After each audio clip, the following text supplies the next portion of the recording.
வணக்கம் விவசாய பெருமக்களே, நான் தான் உங்கள் விவசாயி சந்துரு. ஸோ இன்றைக்கி நாங்கள் செய்கிற வேலை என்ன அப்படின்னாங்க, மஞ்சள் வந்து வெட்டுறேங்க. ஸோ இந்த மஞ்சளோட ரகத்தோட பேர் என்ன அப்படின்னாங்க, நாட்டு மஞ்சளுங்க.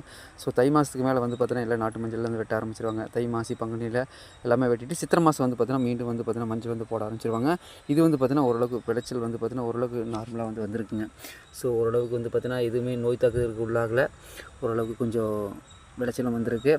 ஸோ கிட்டத்தட்ட ஒரு 50 சென்ட் வந்து போட்டிருக்குங்க. ஸோ இப்போ தான் பாதிக்காடு பக்கமாக வந்து வெட்டியிருக்குங்க. இன்னும் வந்து பாதிக்காடு வந்து வெட்ட வேண்டியது இருக்குது. ஸோ அங்கே வந்து பார்த்தீங்கன்னா வந்து நாங்கள் மஞ்சள் சேறு கூட எடுத்து நாங்கள் வந்து பத்திரமா வந்து வச்சுருக்கோம். ஸோ இதை வந்து மஞ்சள் சேறு வந்து போட்டு வச்சுருக்கோம். ஏன்னா இந்த மஞ்சளை வந்து வேவிப்பதற்கு அதை வந்து பயன்படுத்துவோம்.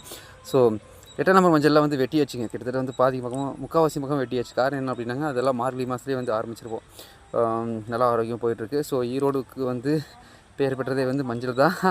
ஸோ ரொம்ப ஹாப்பியாக இருக்குது. இனி வரும் நாட்களில் புது மஞ்சள் அதிகமாக வந்து வரும். அதனால் வந்து 1000 2000 வந்து பார்த்தீங்கன்னா குவிண்டாலுக்கு வந்து கூடுதலாக கிடைக்கும். தேங்க்யூ.